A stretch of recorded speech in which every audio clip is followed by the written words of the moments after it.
안녕하세요. 킹킹 변호사의 호변입니다. 네, 안녕하세요. 김킴 변호사의 김변입니다. 윤미향 의원이라고 있죠. 뭐 사회활동가로 오래 활동을 해왔고 이제 한국정신대 문제대책협의회 줄여서 정대협 대표와 그 후신인 정의기억연대 이사장을 지내고 그런 활동을 바탕으로 이제 국회의원직을 수행하고 있는데 작년에 이제 큰 이슈가 있었죠. 이 위안부 할머님들이 이제 생존해 계신 분들이 몇 분 안 계시는데 할머님들을 위해서 이제 모금을 이제 하잖아요. 이런 단체에서. 그래서 뭐 저희도 과거에 이렇게 소액이나마 저희도 뭐 성의를 전달한 적이 있고 한데 개인적인 용도로 전부 다 이 모금액을 사용하였다라고 해서 이미 작년 9월에 기소가 됐고 근데 이제 기소가 됐을 때 이제 공판기일 그러니까 재판 날인데 재판 날 이전에 이제 약간 사안이 좀 이제 복잡하거나 쟁점이 좀 다듬을 필요가 있다라는 사건들을 공판 준비 기일이란 걸 해요. 그러니까 앞으로 이러한 방향으로 사건이 나갈 거다라고 재판부가 피고인 검사 측을 다 이제 소환해서 이러이러한 방향으로 사건을 어떻게 진행할 거다, 양측은 어떻게 갈 것이냐라는 공판 준비기를 하는데 각자 증거를 정리하고 주장을 정리하는 시간을 가져라. 네. 안 그러면 이제 사건이 너무 이제 중구난방 산으로 갈 수가 있어서 이제 종종 이런 경우가 있는데 이제 그 공판 준비기일에서 공소 사실이 특정되지 않았다.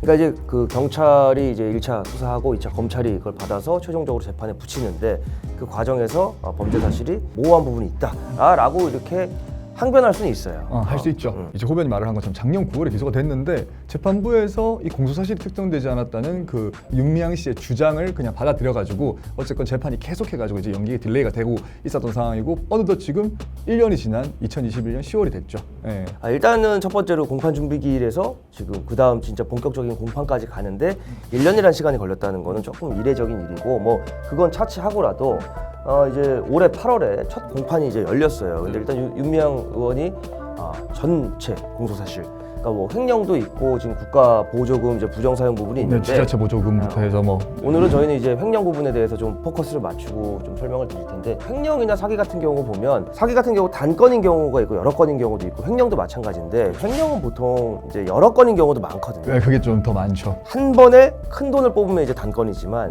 야금야금 이 윤미향 케이스처럼 야금야금 이제 사용한 경우 굉장히 많을 거 아니에요, 그 사실이. 그래서 범죄일람표라 그래서 이제 엑셀 파일처럼 특정을 해요, 공소장 뒤에. 근데 이제 그거에 대해서 전부 부인했습니다. 근데 그 내용을 들여다 보면 물론 뭐 무죄 추정의 원칙이 있다만 그 내용을 한번 좀 들여다봤더니 저희도 그걸 공소장을 봤는데 어떠던가요? 그게 되게 진짜 좀 황당한 게 저희도 사실 이제 변호사업을 하다 보면은 호변도 법인 소속이고 저도 법인 소속이고 그러다 보니까 이제 법인 카드를 가지고 뭐 업무 추진이나 이런 데 필요한 비용들 쓸 수 있거든요. 뭐 의뢰인들하고 식사를 한다거나 뭐 의뢰인들한테 뭐 명절 선물을 보낸다거나 이런 거 가능한데 지금 일단 그 윤미향 씨 같은 경우는 갈비집에서 뭐 결제를 했다. 뭐 이건 업무 추진비일 수도 있어요. 뭐 회식을 한 걸 수도 있고 업무에 필요한 정당한 그럴 수도 있습니다.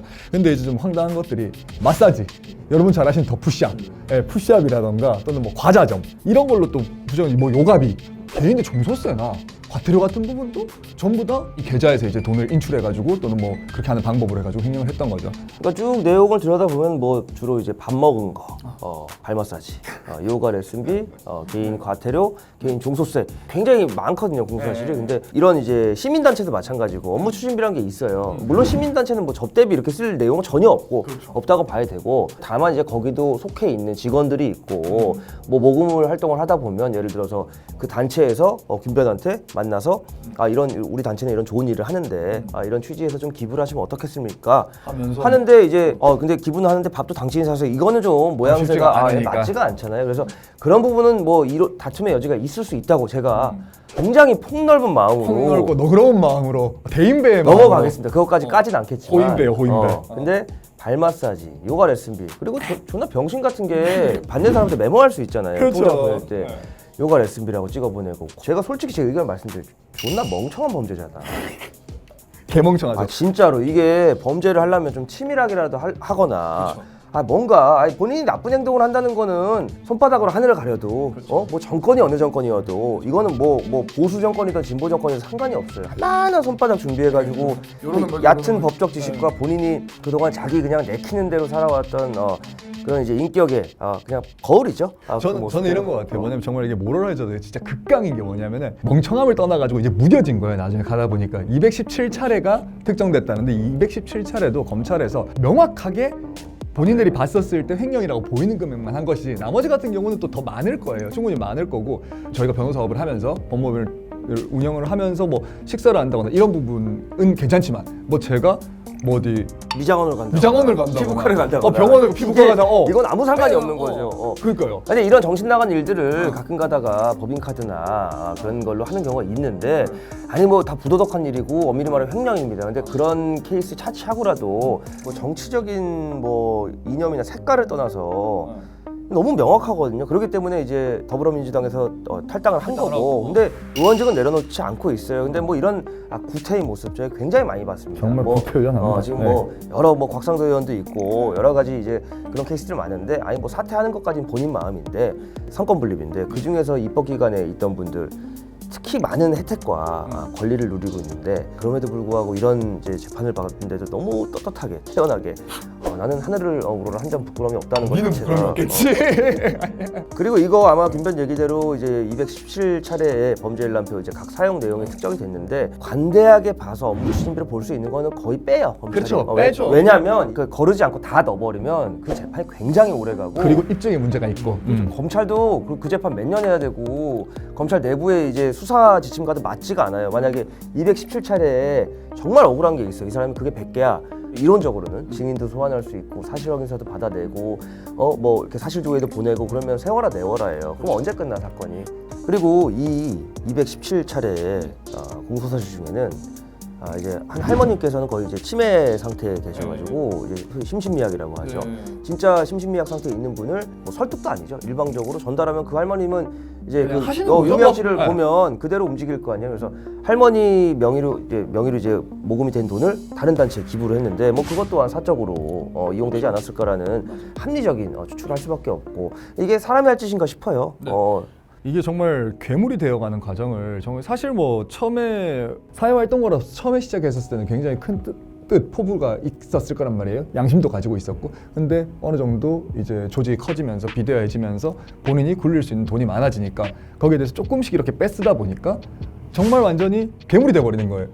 양심이라는 건 그냥 먹어버리게 되는 거고 그래서 이거 참 문제가 아닐 수가 없습니다. 이게 뭐 이미 괴물이 된 지는 좀 된 것 같고 이제 바늘도둑이 소도둑 된다고 해서 물론 뭐 사회활동가를 정말 순수한 의미를 하는 분들은 굉장히 배고픈 직업이고 투철한 사명감이 없으면 안 되는 직업인데 처음에 윤미향 의원이 심었던 포부에 대해서는 저는 모르겠습니다. 그 뜻이 얼마나 거창했고 얼마나 열정적으로 달려왔는지는 모르겠으나 국회의원들이 얘기하는 게 그거잖아요.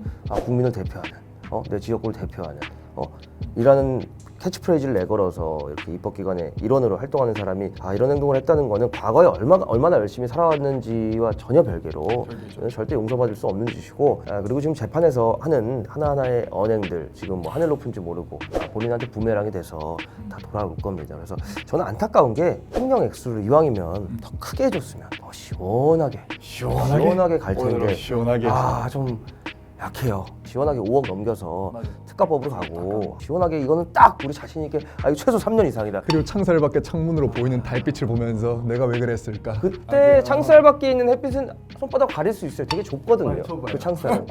창살을 이제 햇빛을 손바닥으로 가리는 그날을 기다리면서 오늘 콘텐츠 마치기로 했습니다. 그리고 순수한 마음으로 모금에 동참해주신 분들께 정말 그 할머님들에 대한 정말 따뜻한 마음으로 한 거 아니겠어요? 그게 그분들한테 정말 다시 한번 감사의 말씀드리고 그리고 이런 경우 때문에 어쨌거나 사회적 취약계층이라던가 뭐 도움이 필요하신 분들 그분들에 대한 모금 활동이라던가 기부 활동이 절대로 이런 일부의 부도덕적이고 비도덕적인 사람들로 인해 가지고 줄어드는 일은 없어야 될 것입니다. 네, 알겠습니다. 그럼 뭐 이 소식은 다음번에 이제 선고 결과 또 나오면 저희가 다시 한번 다뤄보도록 하겠습니다.